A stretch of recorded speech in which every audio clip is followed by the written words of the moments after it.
This is Shaili. Welcome to math grade. आज हम matrices का एक और न्यू टॉपिक पढ़ रहे हैं। सिस्टम ऑफ इक्वेशंस को हम कैसे सॉल्व कर सकते हैं। अभी लास्ट वीडियो में जस्ट हमने सिस्टम ऑफ इक्वेशंस पढ़ा था। आप चाहे तो डिस्क्रिप्शन में आपको लिंक मिल जाएगा, आप जाके वहां चेक कर सकते हैं। यहाँ हम सिस्टम ऑफ इक्वेशंस के सॉल्यूशंस को एक और अनदर मेथड से देखने जा रहे हैं, दैट इज क्रैमर्स रूल। कैसे क्रैमर्स रूल से सॉल्व करते हैं किसी भी सिस्टम को, वो प्रॉपर एग्जाम की हेल्प से आज मैं आपको क्लियर करने वाली हूँ एक बहुत ही सिंपलेस्ट वे में। तो लेकिन उसको एग्जांपल को देखने से पहले हम क्रैमर्स रूल के कुछ रूल्स देख लेते हैं क्या होते हैं। यहाँ मैं एक सिस्टम कंसिडर कर रही हूँ 3x3 का, मतलब 3 मेरे पास यहाँ इक्वेशंस है और 3 यहाँ मैं कॉलम्स ले रही हूँ। ये एक आपके पास सिस्टम आपको गिवन है जिसपे आपके पास टोटल 3 इक्वेशंस आपको गिवन होंगी, ठीक है ना। तो यहाँ टोटल वेरिएबल्स पे कितने हैं, 3 ही है हमारे पास में। तो इस सिस्टम को क्रैमर्स रूल से देखते हैं कैसे सोल्व करते हैं। फर्स्टली हमें क्या फाइंड आउट करना होता है, डेल्टा फाइंड आउट करना होता है। डेल्टा क्या है, डेल्टा किसकी हेल्प से बनेगा। आपको जस्ट जो भी ये तीनों इक्वेशंस का सिस्टम दिया है इसमें आपको x, y और z के कोफिशिएंट्स के साथ जाना है। देखिए फर्स्ट इक्वेशन में जाइए, a1 b1 c1 a2 b2 c2 a3 b3 and c3। तो ये आपके पास में यहाँ डेल्टा बन जाएगा। अब आपको यहाँ 3 डिटरमिनेंट्स और बनाने हैं। कैसे, एक बनाना है आपको डेल्टा x, एक डेल्टा y और डेल्टा z। ये कैसे बनेंगे, उतने बनाने हैं जितने वेरिएबल होंगे एक्चुअल में। ये बनेंगे कैसे, कुछ नहीं करना, जो आपके पास ये डेल्टा है इसमें अगर आप डेल्टा x निकाल रहे हैं तो x मतलब फर्स्ट कॉलम को, x मतलब फर्स्ट कॉलम को रिप्रेजेंट करता है, y मतलब सेकंड कॉलम को और z मतलब थर्ड कॉलम को रिप्रेजेंट करता है। ओके, तो जब आप डेल्टा x निकालेंगे तो आप ये जो राइट हैंड साइड में नॉन होमोजेनियस इक्वेशंस में दिया हुआ है d1 d2 एंड d3, इससे जस्ट रिप्लेस कर देंगे किसको, फर्स्ट कॉलम को, जब आप डेल्टा x निकाल रहे हैं। बाकी दोनों कॉलम एज इट इज रहेंगे। ओके, जब आप डेल्टा y निकाल रहे हैं तो मैंने बताया कि सेकंड कॉलम y को रिप्रेजेंट करेगा, तो आप सेकंड कॉलम को रिप्लेस कर देंगे, तो आपके पास फर्स्ट और थर्ड एज इट इज रहेंगे। ओके, जब आप डेल्टा z निकालेंगे तो आप सिमिलरली थर्ड कॉलम को चेंज कर देंगे और बाकी फर्स्ट और सेकंड क्या रहने वाले हैं आपके पास में, सेम। इस तरीके से आपके पास डेल्टा भी आ गया, डेल्टा x भी आ जाएगा, डेल्टा y भी और डेल्टा z भी। इस तरीके से आपके पास टोटल 4 डिटरमिनेंट आ गए। टोटल जब आपके पास 4 डिटरमिनेंट आ जाएंगे तो आपको एक्चुअल में करना क्या है, उसका सॉल्यूशन कैसे निकालना है, ध्यान से देखिएगा। यहाँ मैं 4 केस कंसीडर कर रही हूँ, case first, second, third and fourth. In case में ही छिपा हुआ है सब कुछ। अगर आपको ये केस अच्छे से समझ आ गए, नहीं भी आए तो एग्जांपल की हेल्प से देखेंगे, लेकिन इनको समझने का ट्राई करिएगा। Case number first, if delta not equal to 0, अगर आपके पास में ये जो डेल्टा है ये क्या हो गया, नॉट इक्वल टू 0, ये वाला डेल्टा आप डिटरमिनेंट निकाल सकते हैं। अगर किसी को डिटरमिनेंट निकालना नहीं आता है तो वो भी मैंने अपनी लास्ट वीडियोस में आपको सिखाया हुआ है, आप डिस्क्रिप्शन बॉक्स में जाके लिंक से चेक कर सकते हैं। तो यहाँ डेल्टा नॉट इक्वल टू 0 है अगर, तो solution of system is given by, अगर डेल्टा नॉट इक्वल टू 0 है तो उसका सॉल्यूशन देखना आप कैसे लिखेंगे। x की जो वैल्यू होगी वो होगी डेल्टा x अपॉन डेल्टा, मतलब जो आपने डेल्टा x की वैल्यू आप निकालेंगे यहाँ से वो अपॉन जो आपके पास डेल्टा, क्योंकि डेल्टा तो नॉन जीरो है, क्योंकि अगर 0 हो गया तब तो ये इनफाइनाइट हो जाएगा ना, सॉल्यूशन एग्जिस्ट ही नहीं करेगा। तो जो y वेरिएबल होगा वो होगा आपके पास delta y upon delta, delta y upon delta, और जो z होगा वो हो जाएगा आपके पास delta z upon delta. Okay, तो और साथ ही साथ हम बोल देंगे कि हमारा सिस्टम कैसा है, कंसिस्टेंट है। ये हमने गॉस एलिमिनेशन मेथड से भी देखा है और मैट्रिक्स मेथड से भी देखा है लास्ट वाले कंसेप्ट्स में। नेक्स्ट चलते हैं केस नंबर सेकंड पर। इफ डेल्टा 0, अगर डेल्टा 0 हो गया तो क्या करेंगे, तब आपको क्या करना है, अगर ये डेल्टा 0 हो जाता है तब तो, और आपके पास ये तीनों 0 नहीं होते हैं बट एटलीस्ट अगर एक भी इनमें से 0 नहीं होता है, कम से कम एक नहीं 0 होता है, then the system does not possesses any common solution and so system is called inconsistent. Consistent, क्योंकि अगर डेल्टा जीरो हो गया और एक भी एटलीस्ट वन, कम से कम एक नॉन जीरो रहा तो सॉल्यूशन क्या बन जाएगा, इनफाइनाइट बन जाएगा ना। और जैसे ही वो इनफाइनाइट बना तो नो सॉल्यूशन का केस हो जाएगा। तो हम क्या कह देंगे, सिस्टम के पास कोई कॉमन सॉल्यूशन ही नहीं मिलेगा, दैट इज हमारा सिस्टम कैसा हो जाएगा, इनकंसिस्टेंट हो जाएगा। केस नंबर 3 पर चलते हैं। This is also important case. If delta equal to zero, यहाँ पे भी डेल्टा क्या है, जीरो है, यही वाला केस, लेकिन इसमें कुछ कंडीशन चेंज हुई है।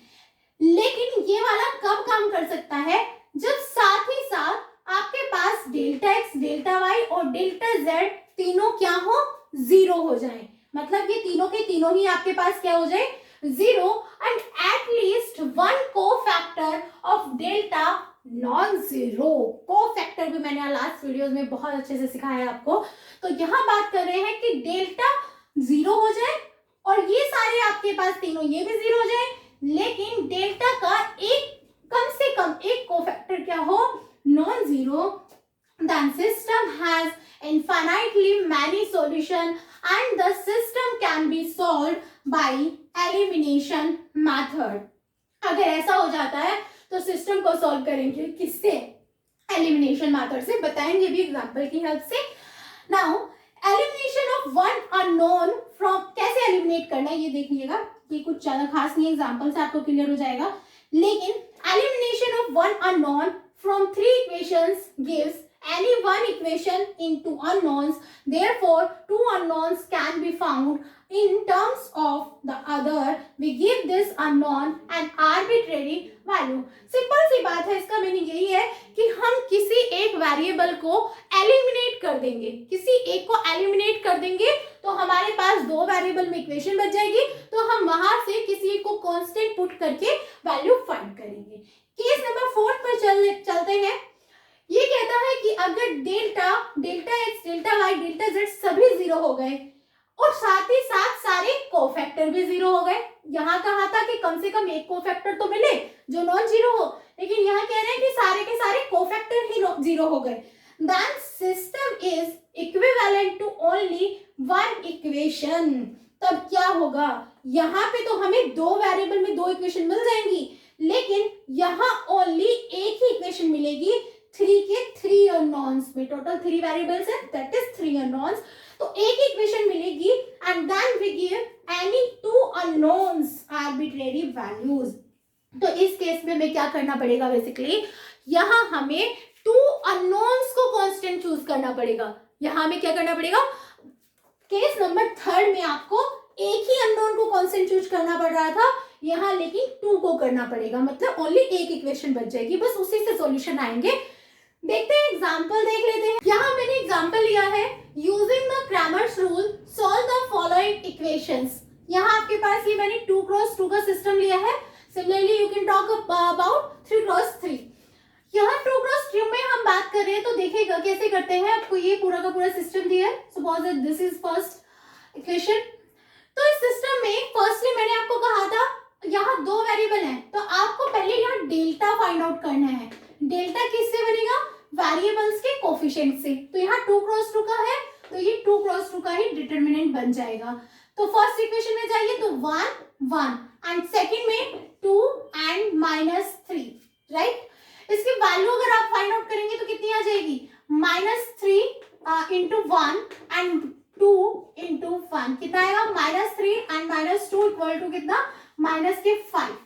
Next we will find delta x. What is delta x, delta x में x फर्स्ट को रिप्रेजेंट करता है और सेकंड कॉलम y को रिप्रेजेंट कर रहा है, तो इसको इंटरचेंज कर देंगे किससे, 4 और 3 से। तो यहाँ डेल्टा x में फर्स्ट कॉलम को इंटरचेंज करेंगे, सेकंड एज इट इज। अब यहाँ पे डेल्टा x की वैल्यू निकालेंगे तो कितना आएगा, 4 इंटू -3 एंड 3 इंटू 1, माइनस कितना आएगा, 4 3 12 एंड -3, ये कितना हो जाएगा, -15, right. Next we will find delta y. Delta y, y second column को रिप्रेजेंट कर रहा है, तो हम सेकंड कॉलम को इंटरचेंज करेंगे, that is first column as it is. Second में क्या आएगा, 4 3 इक्वल टू कितना हो जाएगा आपके पास, 3 इंटू 1 एंड -2 इंटू 4, 3 -4 2 से कितना होता है 8 कितना आएगा -5, राइट। अब सॉल्यूशंस कैसे देते हैं, 2 वेरिएबल्स हैं तो x इक्वल्स टू आपके पास सॉल्यूशन हो जाएगा delta x upon delta. What is delta x, -15 तो -15, what is delta, -5 upon -5, cancel करेंगे आप, कितना आ जाएगा यहाँ से 3, that is we have x equals to 3। Okay, next we will find y। y क्या होगा आपके पास में, delta y upon delta, where is delta y, -5 and what is delta, this is also -5 तो -5 कैंसिल होगा तो 1 बचेगा एंड y की वैल्यू कितनी हो जाएगी आपके पास, 1 हो जाएगी। तो आपके पास यहाँ से दोनों ही वेरिएबल्स की वैल्यू आ जाएगी, x equals to 3 and y equals to 1। ये तो बहुत इजी सा एग्जांपल था, लेकिन एक्चुअल में प्रॉब्लम हमारे पास कहाँ आती है, केस नंबर 2 और केस नंबर 3 और 4 में प्रॉब्लम एक्चुअल में वहां आती है। यहाँ तो सिंपली सिंप्लीफाई हो जाएगा, प्रॉब्लम तब आनी स्टार्ट होगी जब डेल्टा 0 होगा। तो उसका एक और एग्जांपल देख लेते हैं। यहाँ मैं एग्जांपल ले रही हूँ, show that the system of equations, ये आपको सिस्टम दिया हुआ है, is consistent and find the solution using Cramer's rule. अभी आपको मैंने कुछ क्रैमर्स रूल बताए, उसमें सिस्टम कंसिस्टेंट कब होता है, या तो आपके पास डेल्टा नॉन जीरो हो, या फिर अगर डेल्टा 0 हो रहा है तो आपके पास delta x, delta y and delta z तीनों 0 हो जाने चाहिए, तो तभी आपके पास सिस्टम कंसिस्टेंट होगा। तो चेक करते हैं, यहां से मैं इन इक्वेशंस को कैसे लिख सकती हूँ, solutions we can write how, x plus y equals to 2, 2x plus 3y equal to 5, 4x minus y equal to 3। ये आपके पास कोई सिस्टम बना। जब आप यहां से डेल्टा बनाएंगे तो क्या बनेगा, 1 1। आपके पास टोटल 3 इक्वेशंस है, लेकिन तीनों में z का कोफिशिएंट क्या है, 0, तो आप डिटरमिनेंट बनाएंगे तो यहाँ z का कोफिशिएंट क्या आएगा, फर्स्ट में 0 according to first equation, second में क्या आएगा 2 3 and this is also 0, z का coefficient, this is second equation, 4 -1 and ये भी क्या हो जाएगा आपके पास 0, तो ये डिटरमिनेंट आ जाएगा आपके पास डेल्टा। तो ये आपके पास थर्ड इक्वेशन, क्योंकि पूरा कॉलम आपके पास एक 0 है तो इसका डिटरमिनेंट में कितना होना चाहिए, 0 होना चाहिए according to rules of determinants. Next हम बनाते हैं यहाँ से delta x। What is delta x, delta x क्या होता है, हम फर्स्ट कॉलम x को रिप्रेजेंट, सेकंड y को एंड थर्ड z को, हम फर्स्ट कॉलम को रिप्लेस कर देते हैं इधर रखी हुई वैल्यूज से, तो ये कितना आएगा 2 5 3 एंड नेक्स्ट आ जाएगा 1 3 and -1 and 0 0 0, this one is also 0, delta x भी क्या हो गया 0 क्योंकि पूरा कॉलम 0 है। Similarly you can find delta y, तो डेल्टा y भी यहाँ से कितना आने वाला है 1 2 एंड 4, सेकेंड को रिप्लेस करेंगे आप 2 5 एंड 3, ये भी 0 0 0, तो ये भी पूरा कितना हो जाएगा 0। लेकिन बात तब आती है जब आप डेल्टा z बनाएंगे, तो डेल्टा z यहाँ से कितना बनेगा 1 2 एंड 4 1 3 एंड -1, थर्ड को रिप्लेस करेंगे 2 5 3 से। अगर ये भी आपके पास 0 हो गया तो सिस्टम कंसिस्टेंट, अदरवाइज सिस्टम कैसा हो जाएगा, inconsistent according to second and third rule. तो ये डेल्टा z आप यहाँ से फाइंड आउट करिए, आपके पास आएगा कितना, यहाँ से 1 कितना हो जाएगा, ये 3 3 is 9 एंड माइनस माइनस ये कितना देगा यहाँ पे प्लस, प्लस का 5 एंड -1, ये कितना आएगा यहाँ से, ये कैंसिल कितना आ जाएगा 2 3 is 6 एंड माइनस के 5 4 is 20 एंड +2, साथ में ये वाला हाइड कर लेंगे पोर्शन, कितना आएगा -2 एंड माइनस के 12। तो जब आप इसको सिंप्लीफाई करेंगे ये कितना देगा यहाँ से 9 and 5 कितना होता है 14 एंड माइनस माइनस यहाँ से कितना मिलेगा माइनस का 14, तो माइनस माइनस कितना हो जाएगा ये plus and this one is minus minus, ये कितना हो जाएगा आपके पास में 14 और ये जब इसके मल्टीप्लाई करेंगे आपके पास कितना आएगा 28, तो दिस वन इज आल्सो 0। तो obviously we can say system is consistent, तो यहाँ से आप कह सकते हैं सिस्टम कैसा होगा, कंसिस्टेंट हो जाएगा, राइट। तो सिस्टम तो हमारे पास में यहाँ से कंसिस्टेंट हो गया। अब हम यहाँ से एक और चीज देखते हैं कि अगर सिस्टम कंसिस्टेंट हो जाता है तो उसके बाद इसका सॉल्यूशन कैसे निकालता है, हमने कहा था आपको एलिमिनेशन मेथड से सॉल्व करना है। तो एक्चुअल में करना क्या है, अब हम जाएंगे कोफैक्टर के पास। कोफैक्टर कैसे निकलते हैं, किसी भी दो इक्वेशन को लेके निकाल लें, आप फर्स्ट सेकंड को ले लें या सेकंड थर्ड को। मैं फर्स्ट सेकंड से कंसीडर कर रही हूँ। From first and second we have, हम मतलब किसी भी दो इक्वेशन को लेके सॉल्व कर सकते हैं। तो आप यहाँ से डेल्टा निकालेंगे तो डेल्टा कितना बन जाएगा आपके पास 1 1 2 एंड 3। ये कितना आएगा 3 - 2 इक्वल टू कितना 1, that is this is non zero. ये क्या हो गया आपके पास, एक कोफैक्टर नॉन जीरो हो गया। तो जब आपके पास कोफैक्टर नॉन जीरो हो जाता है तो हम यहाँ से क्या निकाल सकते हैं, डेल्टा एक्स। डेल्टा एक्स क्या बनेगा, रिप्लेस करेंगे फर्स्ट को, फर्स्ट कॉलम एक्स को, सेकंड वाई को।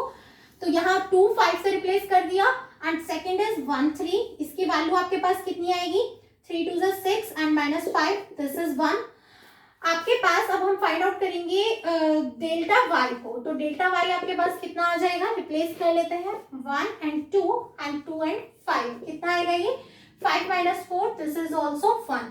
तो जब आप x की वैल्यू निकालेंगे वो क्या होता है, delta x upon delta, that is 1/1 equal to 1। तो x कितना आ गया आपके पास 1 आ जाएगा।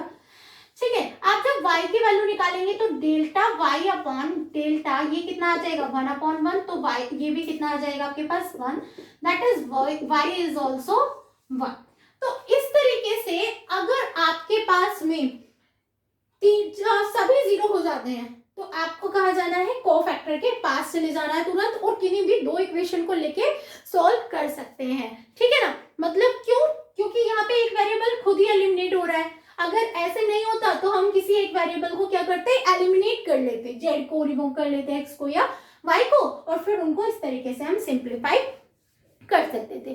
तो ये तो हुई क्रैमर्स रूल की बात। क्रैमर्स रूल बहुत ज्यादा इंपॉर्टेंट है और बहुत सारे एग्जाम्स में आपसे पूछा भी जाता है। ठीक है ना, तो नेक्स्ट वीडियो में हम आगे और बात करेंगे इसी चैप्टर की मैट्रिसेस के बारे में। अगर आपको ये कंप्लीट सीरीज पढ़नी है और आपको अच्छा भी लग रहा है, समझ भी आ रहा है, तो आप चैनल पर बने रहिएगा, नोटिफिकेशन बेल को प्रेस कर लीजिएगा ताकि आपको टाइम टू टाइम सारे नोटिफिकेशन मिलते रहें। और अगर आप चैनल पर नए आए हैं तो चैनल को सब्सक्राइब जरूर कीजिएगा और साथ ही साथ एक लाइक भी कर दीजिएगा। तो ठीक है, फिर इसी के साथ मिलते हैं आपसे एक नई वीडियो।